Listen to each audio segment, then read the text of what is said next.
Okay, gumawa na naman po tayo ng directional signage. Yan. So, ang sukat po nito ay, pinaprint lang po natin ito. Sukat po nito ay 2 feet by 3 feet. Yan. Okay. So, ginagastosan talaga natin ng directional signage dahil very effective po nito. Lalo't doon sa inyong lugar, kung hindi pa po kilala ang inyong hito, doon sa inyong lugar, napaka-effective po nung directional signage po na ito. Ano po? Yan. So, nilagyan ko lang siya ng picture. Yan. Hito po yan. Hito. Tapos, syempre kulay pula yung hito po natin para kitang-kita kahit sa malayo, kahit sa dilim, kahit sa gabi. Ano po? Tapos, meron po siyang background linya na kulay puti para talagang kahit madilim ay kitang-kita po. Ano po? Yan, tapos may for sale. Tapos syempre, importante yung number. Okay? Kung sa malayo kayo naglagay, yan, napaka-importante ng number para tatawagan na lang kayo o ite-text na lang po kayo kung ilan ang o-orderin ng inyong customer. At syempre, napaka-importante din nung address. Yan, may address po yan sa ilalim. Yan, tapos signage this way, tapos kaliwa, kanan, yan, pwede po kayo maglagay. So, ako naglalagay ako sa mga matataas na puno. Yan, doon po sa mga gitna laang po. Ano po? So, napaka-effective nitong directional signage dahil natutunan po natin ito doon sa dati kong pinagtrabahuhan, doon sa Ace Hardware. Yan, kapag magti 3-day sale po ang Ace Hardware, lagi pong nagpapalagay ng directional signage doon sa mga malalayong lugar at para maalaman din po ng mga tao doon sa mga malalayong lugar na naka 3-day sale po ang Ace Hardware. So, natutunan ko po ito doon at hanggang ngayon ay ginagawa po ito ng Ace Hardware at ginaya ko lang po dahil kung hanggang ngayon ay ginagawa po ng Ace Hardware po ito o nung dati kong pinagtrabahuhan, ibig sabihin napaka-effective po nito. Ano po? Kasi kung hindi naman po effective, bakit po nila itutuloy pa? Syempre, itutuloy po nila yan at magpapagawa o lalagay pa rin po sila nito dahil tunay. Dahil napaka-laki po ng tsansa na maalaman o makita ng inyong mga customer o magkaroon ng idea ang inyong mga customer na meron palang hito doon sa inyong lugar. Ano po? So, effective sa inyong marketing strategy. Yan. So, magpagawa din po kayo nito. Okay? So, ito po ay gawa lamang po dito sa bamboo. Yan. Para makatipid po tayo, hiningi lang po natin itong bamboo na ito. Yan.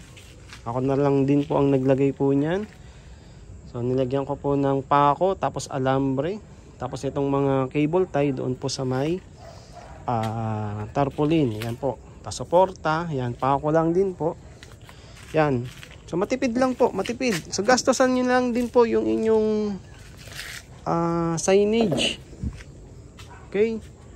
So konti lang naman ito. Napakamura lang naman po ito. Kung gusto nyo po magpagawa, pwede po sa akin magpagawa. Napakamura lang po. Sasabihin ko po sa inyo ang presyo. Message lang din po kayo sa akin. Ano po?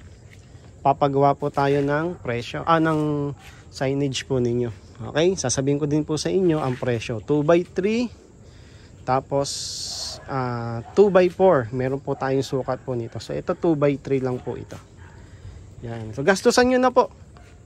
Opo, para po makatulong po. Para marami pong makaalam o marami pong bumili sa inyong hito. Dahil ako, nung simula nung naglagay po ako nito doon sa labas, ay marami nang syempre na nagtatanong sa akin at marami na nagpupunta dito, yung mga napapadaan, bigla silang liligo dito sa amin. Yan, hahanapin, bibili 1 kilo, 2 kilo, 5 kilo.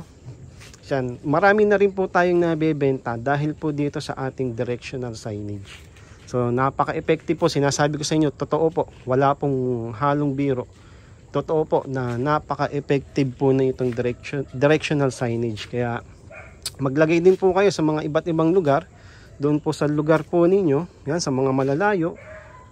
lagyan nyo po ng number nyo, lagyan nyo po ng address nyo para maalaman na meron pong hito po doon sa inyo. Ano po?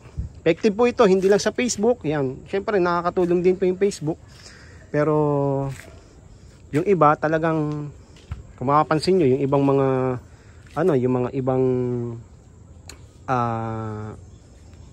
tawag dito, yung mga ibang tindahan, yan, naglalagay sila ng directional signage kasi napaka-effective po nito. Okay? So, yan po. Yan, kung gusto niyo po magpagawa, syempre, i-business din natin ito. Ininegosyo din natin. Pwede po sa aking magpagawa po nito. 2x3. Okay, ito 2x3 lang po ito. 3 feet. 3 feet po ito. Tapos 2 feet po yung baba. Yan. Kung gusto niyo po ng ganitong style din, pwede rin po. Babaguhin lang natin yung number, tsaka yung address. Yan, sabihin niyo lang po sa akin kung gusto niyo pong magpagawa. Yan, pwede nating ipa-deliver, pwede nating ipa-LBC sa malalayong lugar. Kung sa malalayong lugar po kayo, yan, kung nasa mga Visayas, Mindanao po kayo, pwede po yan ipa-LBC natin. O kaya JNT. Okay? So, yan po. Sana po makatulong po sa inyo ito at sinisigurado ko po sa inyo na napaka-effective po nitong directional signage. Yan. So, ako, nagsabit na po ako nito ng 5. Doon po sa aming lugar, dito po sa aming lugar, at yun, araw-araw may napupunta po dito na nabili ng hito po namin. Yan. So, yun lang. Okay, so napakagaan pa nito. Yan. Napakagaan pa po nito kasi bamboo lang po ito. Yan. Pero kung bibili po kayo sa akin, ang ibibigay ko lang po sa inyo, yung tarpaulin lang po, hindi na po kasama yung bamboo. Okay? Hindi na po kasama yung kawayan. So tarpaulin lang po. Yan, kung gusto niyo pong malaman yung presyo, message niyo lang po ako. I-PM niyo lang po ako. Ano po? Yan. Effective po ito. Yan, ganito ko lang po siya ginawa. Yan, nilagyan ko lang po ng cable tie para mas matibay. Tapos, ang ipinandikit ko sa kanya ay yung gun tacker. Okay? So malaking stapler po yon, gun tacker, para mas matibay po siya. Yan, syempre nakuha din po natin sa Ace Hardware itong idea na ito. Dati ko po pinagtrabahuhan yun, ano po. Kaya naman Ace Hardware, pa-shoutout naman dyan. Okay? Baka naman. Yan, cable tie. Ano po? Cable tie para mas matibay. Para kung mas malakas yung hangin o may bagyo na dumating ay hindi po siya agad-agad masisira. Yan, no? Yan, cable tie lang din po yan. Yan, directional signage. Napaka-effective, sabi ko po sa inyo. Araw-araw may magpupunta sa inyo na bibili ng inyong hito. Okay? Kung marketing, gawa nyo po ng paraan. Yung market po ninyo, hindi po yung aasa kayo palagi doon sa inyong pinagbilhan. Dapat kayo din po, gumagawa din po kayo ng market po ninyo para mas makilala kayo doon sa inyong lugar. Ano po? Yan. Dapat kayo din po ay mismong gumagawa din po ng paraan para sa inyong market ng inyong hito. Para mas marami po ang bumili sa inyo, mas malaki po ang maging sales ninyo, mas malaki po yung inyong maging benta. Yan.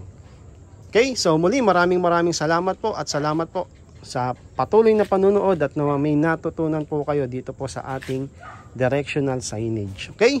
Kung gusto niyo po magpagawa, message niyo lang po ako. Ano po? Tawagan, i-text, i-chat nyo po ako sa Hito Kaalaman Facebook page, Hito Kaalaman Facebook group, meron din po tayo. Yan, i-message nyo po ako, i-PM nyo po ako. Ano po? Yan, so muli maraming salamat po. Malalaki po ito. Talagang kitang-kita po yan sa dilim. Kitang-kita po yan sa gabi. Actually ngayon, alas 5 na, 5:30 na. At medyo madilim-dilim na po. At talagang kitang-kita pa rin po ito. Okay? So, yun lamang po at muli maraming salamat po at nawa pagpalain po tayo ng atin pong Panginoong Diyos. Ano po?